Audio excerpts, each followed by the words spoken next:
Hello students, आपका DS physics channel में स्वागत है। स्टूडेंट्स, आज इस वीडियो में हम फर्स्ट चैप्टर के एनसीईआरटी क्वेश्चंस के बहुत इंपॉर्टेंट क्वेश्चन करेंगे जो अपने आप में बहुत इंपॉर्टेंट है और फिजिक्स एग्जाम में लगभग 90% यही क्वेश्चन पूछे जाते हैं। इसलिए आपसे रिक्वेस्ट है कि मेरी वीडियो लास्ट तक देखें क्योंकि बहुत इंपॉर्टेंट वीडियो होने वाली है। स्टूडेंट, वीडियो स्टार्ट करते हैं। फर्स्ट चैप्टर का 1.1 क्वेश्चन जो है इस प्रकार है। वायु में एक दूसरे से 30 सेमी की दूरी पर रखे दो छोटे आवेशित गोलों पर क्रम से 2 × 10⁻⁷ कूलाम तथा 3 × 10⁻⁷ कूलाम आवेश है। इनके बीच कितना बल है? स्टूडेंट्स, पहला जो क्वेश्चन है एनसीईआरटी क्वेश्चन का फर्स्ट चैप्टर का, उसमें हमें वैद्युत बल ज्ञात करना है। कहने को ये है कि दो आवेशित गोले हैं जिन पर क्रम से आवेश है। पहले गोले पर आवेश Q1 जिसका वैल्यू है 2 × 10⁻⁷ कूलाम, और दूसरा जो गोला है दूसरे गोले पर Q2 यानी कि दूसरे गोले पर जो आवेश है Q2 वो है 3 × 10⁻⁷ कूलाम। और इन दोनों गोलों के बीच की जो दूरी है R, बीच की दूरी को हम R से लिखते हैं, वो है 30 सेंटीमीटर। 30 सेंटीमीटर है। इसको सेंटीमीटर को मीटर में चेंज करना होगा। R बराबर 30 सेंटीमीटर को अगर मीटर में चेंज करना है 10⁻2 से मल्टीप्लाई गुणा कर देते हैं तो हमारे पास मीटर में आ जाता है। ये हमारे पास मीटर में आ गया। अब हमें क्या करना है? अब हमें इन दोनों के बीच जो फोर्स लग रहा है, बल लग रहा है, वो हमें कैलकुलेट करना है। तो कूलाम के नियम से यहीं पे कर देते हैं इसको। कूलाम के नियम से, कूलाम का नियम का जो सूत्र होता है वो होता है F बराबर 1/4πε0 Q1 Q2 बटे R²। तो यहां से अब यहां पर K भी होता है लेकिन ये वायु के लिए है। माध्यम हमारे पास लिख देंगे से माध्यम वायु है, इसलिए K बराबर 1। माध्यम वायु के लिए K बराबर 1 होता है। तो यहाँ पर K बराबर जब 1 रख देंगे तो हमारे पास कैलकुलेशन बन जाएगी F बराबर 1/4πε0 का जो वैल्यू होता है 1/4πε0 की पूरी वैल्यू 9 × 10⁻9 होती है। ये मैंने थ्योरी में कराया था। और K का वैल्यू जो हमने 1 रख दिया तो 1 तो खत्म हो जाएगा। गुणा Q1 का मान है 2 × 10⁻⁷ और Q2 का मान है 3 × 10⁻⁷ और बटे में R²। R की जो वैल्यू है वह है 30 × 10⁻⁻2। देखो यहाँ पर देखेंगे, यहाँ पे R² है। मैंने भी एक R यानी कि R² का मतलब है R के 2 मान है, लेकिन यहाँ पर R हमारे पास एक ही मान रखा है। दूसरा मान रखेंगे तो हमारे पास जाएगा 30 × 10⁻2। इसका मतलब हो गया R की घात 2 का मतलब R के मान 2 बार लिखना। तो हमने 2 बार लिख दिया तो इसको कैलकुलेट कर लेंगे। अब यहां से हमारे पास क्या होगा? F बराबर, ध्यान दें, यहां से हम इसको हम कैलकुलेट कर ले, या एक काम करें, इसको भी कैलकुलेशन आसान करेंगे। इसको ऐसे रहने 9 × 2 × 3 × 10 की घात पर हल करने चाहिए। माइनस के साथ माइनस के साथ माइनस की 14, क्योंकि माइनस माइनस जुड़ेगा। माइनस की 14 हमारे पास ये हो गए और प्लस के 9 ये है। तो जब एक प्लस का होता है एक माइनस का होता है, हमेशा घटता है। तो 14 में से 9 गए तो बचते 5। संख्या कौन सी बड़ी है? माइनस वाली, तो इसलिए माइनस का आ गया। तो 10 की घात -5 हमारे पास ऊपर बची और नीचे कितना हो गया? 3 × 9 यानी कि 900। 900 का मतलब होता है भाई 900 है। 900 का मतलब हो गया 9 × 10⁻2, क्योंकि 2 जीरो होते घात उतनी हो जाती है। तो 900 का मतलब हो गया 9 × 10⁻2 और गुणा में 10 की घात, देखो 2 ये रही और 2 ये रही, तो कितनी हो गई? यहाँ पे माइनस की 2 है, गुणा में 10 की घात माइनस की 2 है। प्लस से माइनस वाली घातें कट जाती हैं। 9 से 9 कट गया तो हमारे पास क्या बचा? F बराबर बचा 2 × 6 गुणा 10 की घात -5 बची। गुणा में नीचे वाली घात को ऊपर ले जाएंगे तो चिन्ह चेंज हो जाएगा। जो माइनस है वो प्लस हो जाएगा, जो प्लस है वो माइनस हो जाएगा। तो ये माइनस का है तो ऊपर जाएगा, हो गया प्लस का। तो F बराबर 6 गुणा 10 की घात -5 में से प्लस की 2 गई तो माइनस की 3।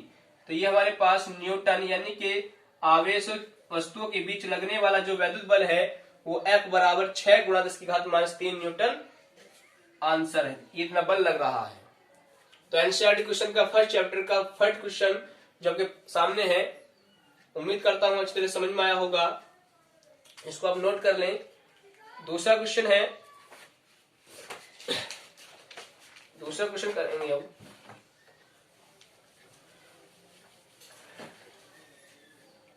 दूसरा क्वेश्चन है आपके पास 0.4 माइक्रोकूलम आवेश के किसी छोटे गोले पर अन्य छोटे आवेशित गोले के कारण वायु में 0.2 न्यूटन बल लगता है। कहने का मतलब है 1.2 क्वेश्चन इसका 0.4 माइक्रोकूलम आवेश यानी कि एक कूलम पर आवेश दिया हुआ है, यानी कि एक गोला है, इसमें भी यही सवाल है 0.4 माइक्रोकूलम। यहां पर ध्यान देंगे माइक्रोकूलम को इस प्रकार से चिन्ह बनाएंगे, माइक्रो का कूलम माने सी। तो इसको माइक्रोकूलम को पहले हम क्या बदलेंगे 0.4 गुणा 10 की घात माइनस जब 6 से गुणा कर देंगे तो माइक्रो हट जाएगा, केवल क्या बचेगा कूलम बचेगा। माइक्रो को कूलम में बदलने के लिए 10 की घात माइनस 6 से गुणा करते हैं। और ये पहले गोले पर आवेश है, उसने कहा है कि छोटे गोले पर अन्य छोटे आवेशित गोले के कारण वायु में 0.2 न्यूटन का बल लगता है। लेकिन जो दूसरा वाला बल है, दूसरा वाला आवेश गोला है, उस पर Q2 यानी कि दूसरे पर आवेश कितना दिया है 0.8 माइक्रोकूलम दिया। तो इसको भी हल कर लेंगे। 0.8 गुणा 10 की घात माइनस के 6 से गुणा कर लिया तो हमारे पास कूलम में आ गया। और इनके बीच जो बल लग रहा, पिछले क्वेश्चन में हमने F निकाला था, लेकिन अब की बार F दिया है, बल दिया है 0.2 न्यूटन का, 0.2 न्यूटन का जो बल है वो दिया है। तो हमें इसमें पॉइंट निकालना है पहला ये कि दोनों गोलों के बीच कितनी दूरी है। नंबर ए में हमें निकालना है दूरी, गोलों के बीच की दूरी, गोलों के बीच की दूरी हमें कैलकुलेट करनी है। तो इसी को हमें पहले कैलकुलेट कर लेते हैं। तो बीच की दूरी निकालने के लिए कूलम का सूत्र लगाएंगे। F बराबर 1/4 पाई एफ साइन नॉट, वायु की बात हो रही है तो Q1 Q2 बटे R स्क्वायर वैल्यू रख देंगे। F बराबर इसका वैल्यू होता है 9 गुणा 10 की घात माइनस की प्लस की 9 और गुणा Q1 का मान है 0.4 गुणा 10 की घात माइनस की 6 गुणा Q2 का मान है 0.8 गुणा 10 की घात माइनस की 6 और बटे में R स्क्वायर हमें निकालना है। अब की बार F का मान दिया है, जब F का मान दिया है तो रख देंगे 0.2। अब यहां से कैलकुलेट करना है R स्क्वायर भाग में इधर गुणा में जाएगा, जब इधर गुणा में आएगा तो ये भी दोनों गुणा में हो जाएंगे। तो इस वाली संख्या को ले जाएंगे तो बटे में, कहना तो ये इधर और ये इधर, ये हो गया R स्क्वायर बराबर 9 गुणा 0.4 हमारे पास ये है, 0.8 ये है, और गुणा में घाते कितनी हो गई माइनस की 6 माइनस की 6 माइनस की 12, माइनस की 12 में से प्लस की 9 कम करेंगे तो माइनस की 3 बचेंगी और बटे में हमारे पास आ गया 0.2। पॉइंट से पॉइंट खत्म, 2 से ये 2 बार, 4 से 4 2 बार कट गया तो हमारे पास हो गया R स्क्वायर बराबर, इसका गुणा कर लिया 9 दूनी 18 और 18 144 और यहाँ पर ध्यान देंगे एक के बाद दशमलव लग रहा है यहाँ पे और गुणा में 10 की घात माइनस की 3। तो R स्क्वायर बराबर, एक काम करेंगे यहाँ पे देखो दशमलव को हम क्या कर लें, दशमलव को पीछे खिसका लें तो हमारे पास 144 हो जाएगा और गुणा में 10 की घात माइनस की 3 थी। एक दशमलव जो हमने पीछे खिसकाया तो जब पीछे खिसकाते तो माइनस के लाएंगे क्योंकि एक अंक खिसकाया। तो R स्क्वायर बराबर कितना हो गया 144 गुणा 10 की घात माइनस 3 माइनस 1 माइनस के 4। अब ध्यान दें R स्क्वायर बराबर, जब R की घात तो इधर पहुंचेगी तो क्या पहुंचेगी वर्गमूल में पहुंचेगी, यानी कि इस प्रकार से कर लेंगे 144 गुणा 10 की घात माइनस की 4 और जब हम इसका वर्गमूल हटाएंगे 144 का वर्गमूल 12 हो गया और गुणा में 10 की घात माइनस की 4, घात वाले का आधा हो जाता है, घात 4 है तो माइनस की बचेंगी घात 2। ये मीटर में आंसर आया। इसको सेंटीमीटर में चेंज करना चाहो तो सेंटीमीटर में चेंज कर सकते हैं। 12 गुणा 10 की घात माइनस की 2 सेंटीमीटर में लाने के लिए प्लस की 2 से गुणा कर देंगे, यानी कि 100 से गुणा कर देंगे। जो 100 से गुणा कर दिया माइनस का ये प्लस किया तो R बराबर कितना आ गया 12 सेंटीमीटर, यानी कि दो आवेशित जो गोले थे Q1 Q2 उनके बीच की जो दूरी थी वो कितनी है 12 सेंटीमीटर है। ये क्वेश्चन, इसमें पहला क्वेश्चन था गोले के बीच की दूरी, इस प्रकार से वैल्यू रखकर मैंने इसको कैलकुलेट कर लिया इससे हमने आर वाला फाइनल कर लिया। इसका दूसरा क्वेश्चन है इसी पार्ट का, इसमें दूसरा क्वेश्चन पूछा गया है। दूसरा क्वेश्चन पूछा गया है इसमें कि दूसरे गोले पर पहले गोले के कारण कितना बल लगा है। बी क्वेश्चन पूछा गया है पहले गोले के